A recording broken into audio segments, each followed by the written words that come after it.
여호와는 나의 목자시니 내게 부족함이 없으리로다. 그가 나를 푸른 풀밭에 누이시며 쉴 만한 물가로 인도하시는도다. 내 영혼을 소생시키시고 자기 이름을 위하여 의의 길로 인도하시는도다. 내가 사망의 음침한 골짜기로 다닐지라도 해를 두려워하지 않을 것은 주께서 나와 함께 하심이라. 주의 지팡이와 막대기가 나를 안위하시나이다. 주께서 내 원수의 목전에서 내게 상을 차려주시고 기름을 내 머리에 부으셨으니 내 잔이 넘치나이다. 내 평생의 선하심과 인자하심이 반드시 나를 따르리니 내가 여호와의 집에 영원히 살리로다.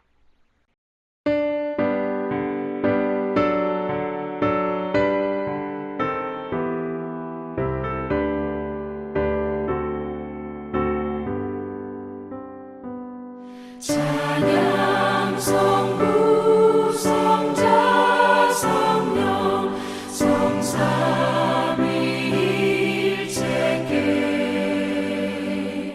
영원 무궁하기까지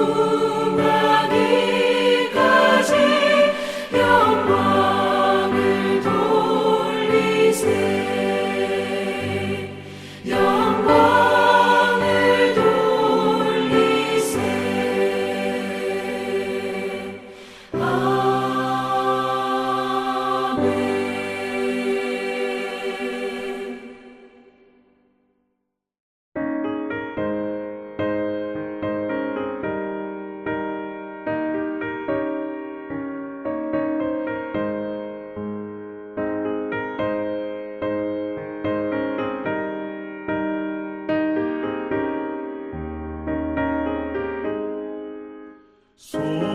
속죄하신 구세주를 내가 찬송하리라.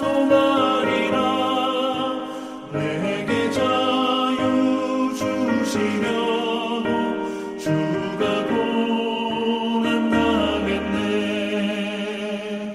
그 신사랑 찬양하리. 나의 죄 사하려고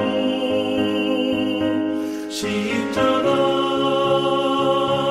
죽임당한 나의 주 찬양하리. 내가 구원받은 증거 기뻐 전파하리라. 내 죄 모두 담당하신 주의 사랑 크셔야 크신 사랑 찬양하리. 나의 죄 사하려고 십자가에 죽임당한 나의 주 찬양하리 찬양하리.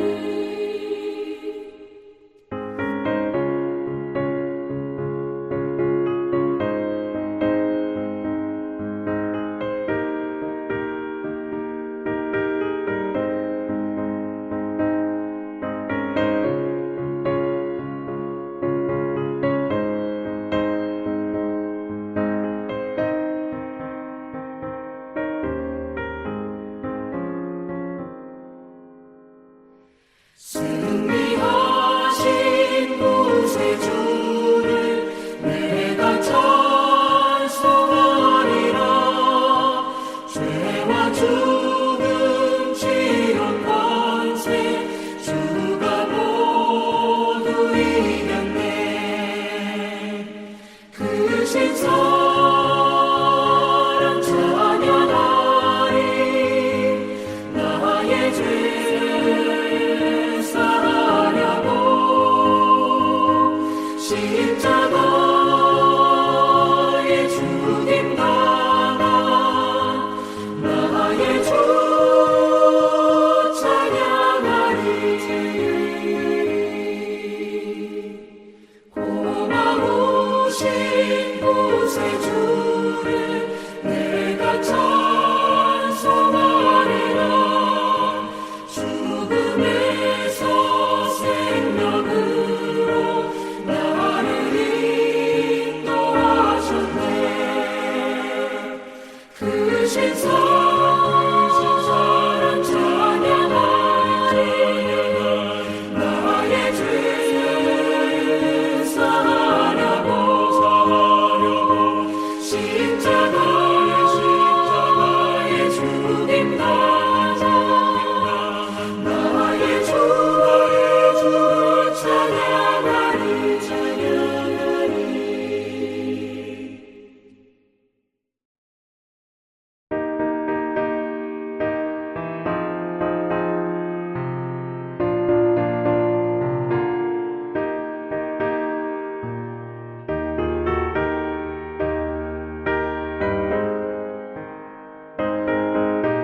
오늘은 고린도전서 6장 12절부터 살펴보도록 하겠습니다. 6장 12절에서 20절은 이미 앞에 5장에서 언급했던 음행의 문제를 재차 지적하며 권고하고 있습니다. 이 음행이라는 것은 얼마나 무서운 것인지 5장 1절을 보시면 음행이 이방인 중에서도 없는 그런 짓까지 하게 되고 교회에서도 그런 자의 죄를 지적할 생각조차도 할 수 없을 정도로 음행이 교회 안에서도 은연중에 뿌리를 내리고 있었다는 것을 알 수 있습니다.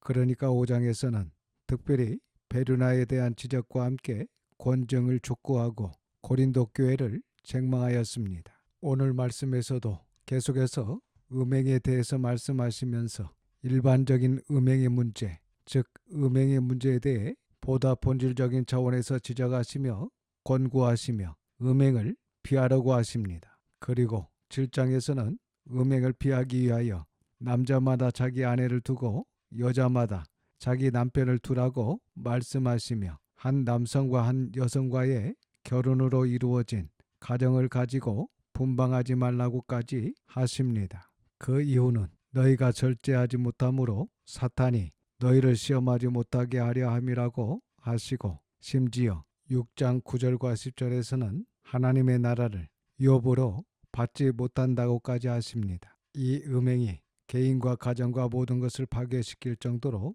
얼마나 무서운지를 계속해서 말씀으로 우리에게 알려주고 계십니다. 이 음행이라는 헬라어는 포르네이아로 불법적인 성행위를 말합니다. 그리고 이 포르네이아의 어근은 펠이라는 말로 팔다라는 의미를 가지고 있으며 동사로 사용할 때 펠아오라는 말로 물건과 같이 자신의 몸을 파는 행위를 의미합니다. 그러니까 하나님의 거룩한 몸을 세상과 죄와 악한 영에게 음행으로 팔아버리는 것을 말하고 있습니다. 그래서 이 음행이라는 것은 한 남자와 한 여자의 결혼으로 가정에서 하나님께서 허락하신 부부의 관계 이외에 모든 음란한 행위를 말하고 있습니다. 지금 말씀드리고 있는 고린도 교회가 있는 고린도 지역에 대해 계속해서 말씀드렸던 것처럼 당시 헬라 문화권이 대부분 그러했던 것처럼 이 고린도에는 우상의 신전에서 일하는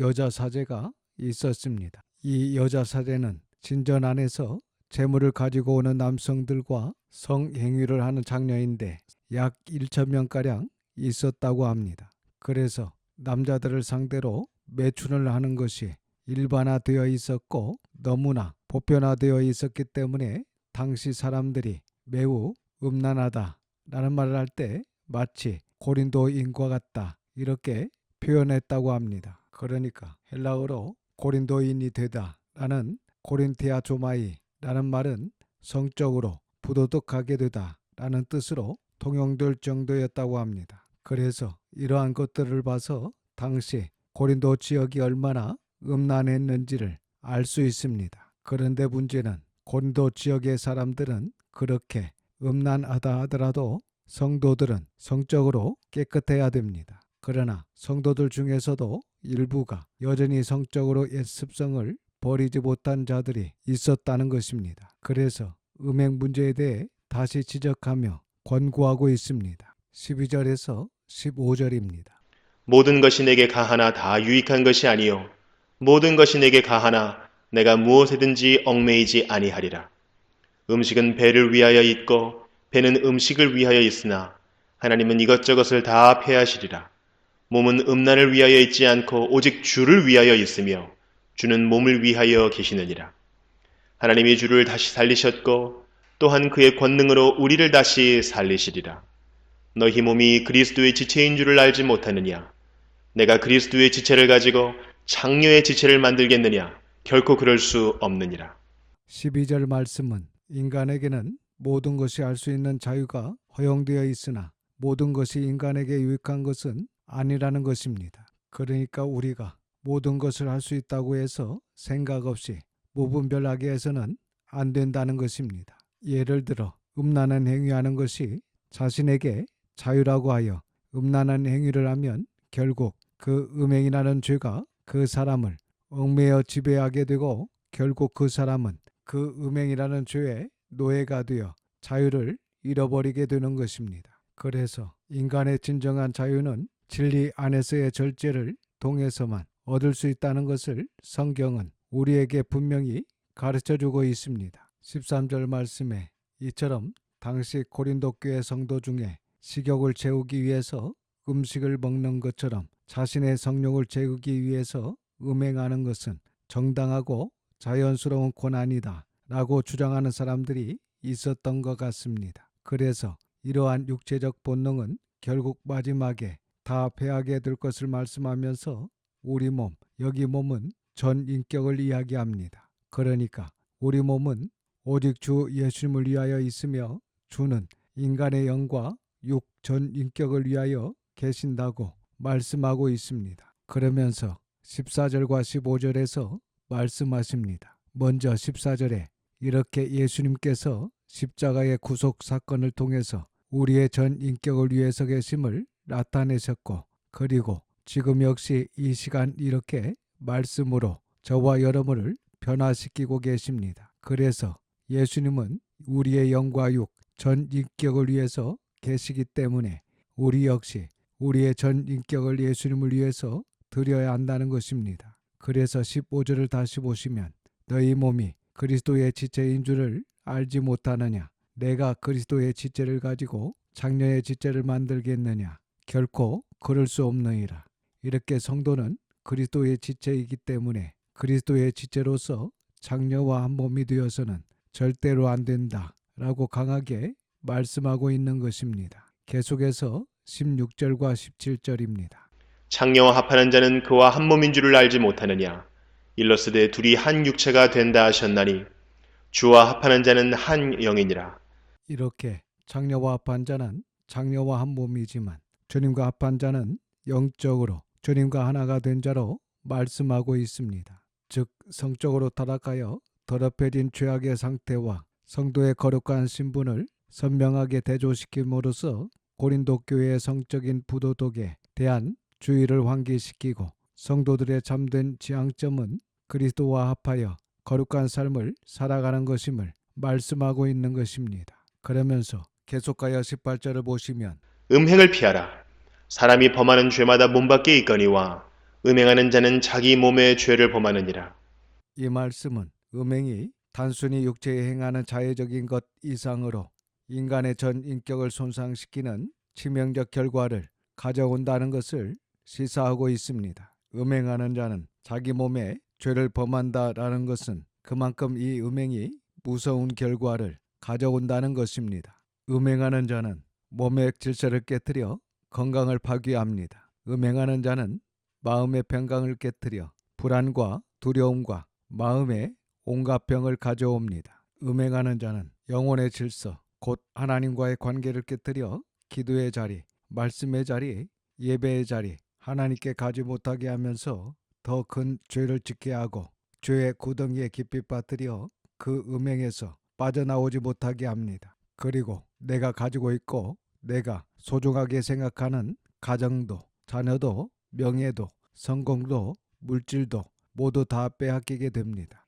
마치 낚시꾼이 던진 낚시 바늘을 물어버린 물고기처럼 이리저리 음행에 끌려다니다가 결국 죽게 되는 것처럼 이 음행을 물었다가는 결국 사탄과 세상과 죄의 종이 되어 그들이 시키는 대로 살다가 모든 것을 빼앗기게 됩니다. 하나님의 유업을 얻지 못하게 되는 것입니다. 그러니까 일반적인 죄는 하마르티아라는 단어를 사용하는데 여기 본문에는 하마르테마를 사용하여 죄의 행위 자체보다는 그 죄로 인하여 초래될 결과, 즉 인간의 전 인격까지도 파괴시키는 무서운 죄라는 것입니다. 그래서 성도들에게 음행을 피하라 라고 강조하고 있습니다. 혹시 이 음행하는 자가 있습니까? 회개해야 합니다. 내가 살기 위해서 하나님의 은혜를 구하며 그 음행을 끊어야 합니다. 19절과 20절입니다. 너희 몸은 너희가 하나님께로부터 받은 바 너희 가운데 계신 성령의 전인 줄을 알지 못하느냐? 너희는 너희 자신의 것이 아니라 값으로 산 것이 되었으니 그런즉 너희 몸으로 하나님께 영광을 돌리라. 19절과 20절은 아주 중요한 말씀입니다. 그러니까 우리 몸은 각자 자신의 몸이라고 생각할 수 있지만 그렇지 않습니다. 우리 몸은 누구에게로부터 받았다라고 말씀하고 있습니까? 그렇습니다. 우리 몸은 하나님께로부터 받은 소중한 것입니다. 그리고 또한 우리 몸은 거룩한 하나님의 영, 성령님께서 거하시는 성전이기 때문에 성도의 몸은 거룩하게 구별해야 한다는 것입니다. 그러면서 20절 말씀에 값으로 산 것이 되었으니 라고 말씀하고 있습니다. 이 말씀은 원래 인간은 하나님께서 하나님의 형상으로 창조하셨기 때문에 하나님의 것입니다. 사람들이 타락하여 죄에 팔려 죄의 종이 되어 죄의 종 노릇하다가 결국 죽을 수밖에 없는 존재가 되었습니다. 그런데 하나님께서 독생자 예수님의 피로 우리의 죄값을 대신 지불하시고 우리를 다시 사 주셨다는 것입니다. 그래서 우리는 전적인 하나님의 소유가 되었습니다. 그렇기 때문에 우리 몸은 이제는 내 마음대로 하지 못하고 전적으로 하나님의 영광을 위하여 살아야 한다는 것입니다. 이 시간 저와 여러분이 이 말씀을 꼭 마음에 새겨서 정말 우리 몸은 우리 것이 아니라 하나님의 소유된 자로서 음행하지 않으며 하나님을 위해 구별된 성도답게 하나님의 영광을 위해 온전히 헌신하는 삶을 살 수 있기를 주님의 이름으로 축원합니다. 기도하겠습니다. 아버지 하나님, 하나님의 거룩하신 이름을 찬양합니다. 오늘도 하나님의 말씀을 듣게 하시고 깨닫는 마음을 주셔서 감사드립니다. 하나님의 형상으로 우리를 창조하시고 또한 우리를 하나님의 자녀로 불러주시고 우리 안에 성령님께서 오셔서 성전 삼아 주셔서 진정으로 감사드립니다. 이런 큰 은혜를 받은 저희들이 하나님의 소유된 자로서 하나님을 위해 구별된 성도답게 하나님의 영광을 위해 온전히 헌신하는 삶을 살아갈 수 있도록 인도하여 주시고 진리 안에서 절제를 통하여 참된 자유를 누릴 수 있는 지혜롭고 겸손한 자들이 다 될 수 있도록 도와주시옵소서. 모든 것을 감사드리며 우리 구주 예수님의 이름으로 기도드립니다. 아멘. 지금은 우리 구주 예수 그리스도의 은혜와 아버지 하나님의 그 크신 사랑하심과 성령님의 감화감동 역사 충만 교통하심이 모든 성도들과 자녀와 가정 위에 함께 있을지어다. 아멘.